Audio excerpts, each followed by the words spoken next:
Beware the artist curse.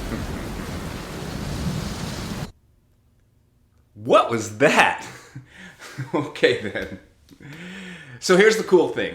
Practicing is itself an art if we're doing it right.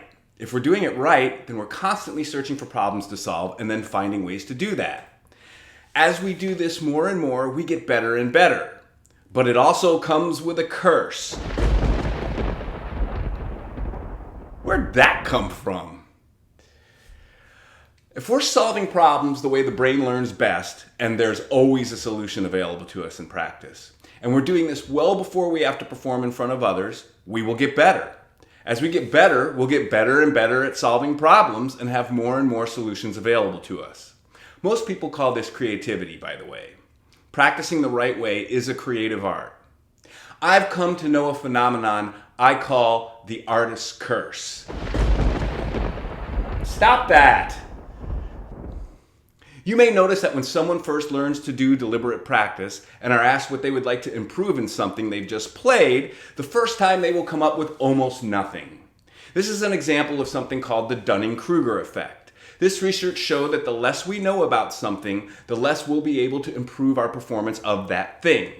This means that when we first try to reflect on or evaluate what we are doing in practice, we will likely overlook all sorts of things that need improvement because our inexperience makes us unaware of the many small things that need to be addressed.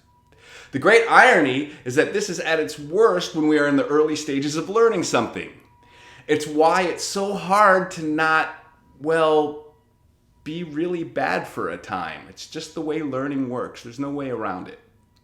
The good news is that we can train ourselves out of that. In my practice classes, for instance, I first get someone to show me one of those nasty sections that we practice and practice and practice, but still seem to go wrong in performance.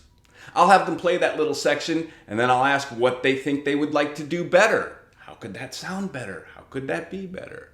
And I'll get a blank stare. Well, that's not fair. Sometimes they say, I usually say something like, wait a minute, weren't you here? I could swear I saw you. Weren't you the one with the violin, trumpet, piano, kazoo? You just sat here and played it, didn't you? They get the point and we try again. Little by little, they notice one thing, then two. Then perhaps something underlying the two things becomes apparent, then more and more. I call this the opening of focus, and it is a glorious thing to behold. That is if you're a teacher or learning geek like me. One thing that happens, especially with older students, is serious regret. How much time have I wasted practicing without this? It's all my fault. My performances fall short. No wonder I'm scared to death on stage. Then I ask, when would they rather have found it out? Tomorrow? Next week? Never? It is a splendiferous day and one in which we've found the answer. Every day will be better and better. But that isn't what this is about, so I should get back on track. Maybe all that thunder threw me off. Weird. The opening of focus is the building and enriching of a mental model. The richer our mental model, the more and finer things we find that can be improved. The more we improve, the more we will find. It never ends. Do I have to pay that guy for that? Have you ever heard of a spectacular player coming off stage after a great performance, being disappointed and complaining about all the things that went wrong? I've seen it up close with a really famous player. They're not being a diva. They're hearing all of the things most of us can't because their mental model is so crazy rich. I was doing practice coaching with a violinist once who was listening to different versions of her piece by concert artists. She had two versions by Heifetz that were recorded years apart. The second version was very different than the first. That's right, Heifetz improved upon Heifetz. The first was good enough to be recorded, sold, and regarded as a top-notch performance. Yet, there was improvement to be made. The same thing that got him great kept making him better. When he heard things in his performance he wanted to improve, the finest of details he was perceiving in his concert performances that few would ever notice, he worked on them instead of being just content with his payday and adoring audience. This is why certain players sound so magical and why we think it's miraculous. It's what makes an artist great and tortured. Beware. Yeah, I guess that one kind of works there. Notice this all happened even as he was giving some of the greatest performances in the world at that time. This happens at every level of playing if one is using the best practice methods and progressing faster than most. You can do this when learning Twinkle Twinkle Little Star to give a great performance. You can use it to just give a good 2 or 3 song set at the coffee house or to do your graduate recital in music school. It works at every level, not just the beginning level, and it's not just for world-class performers.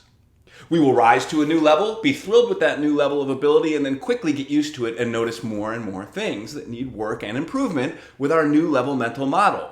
The cool thing is that at every level we sound better and better and can give effective and confident live performances. We wanted to be better, right? Enjoy the level we're at and keep solving problems in practice so that performances are always solid. Understand that we will progress through several levels and likely face disappointment that we have so far to go. Why wouldn't we be excited to be much better than we were? And then, instead of returning to our old play and pray strategy in practice, we have the next things we need to work on to get to the next level right in front of us.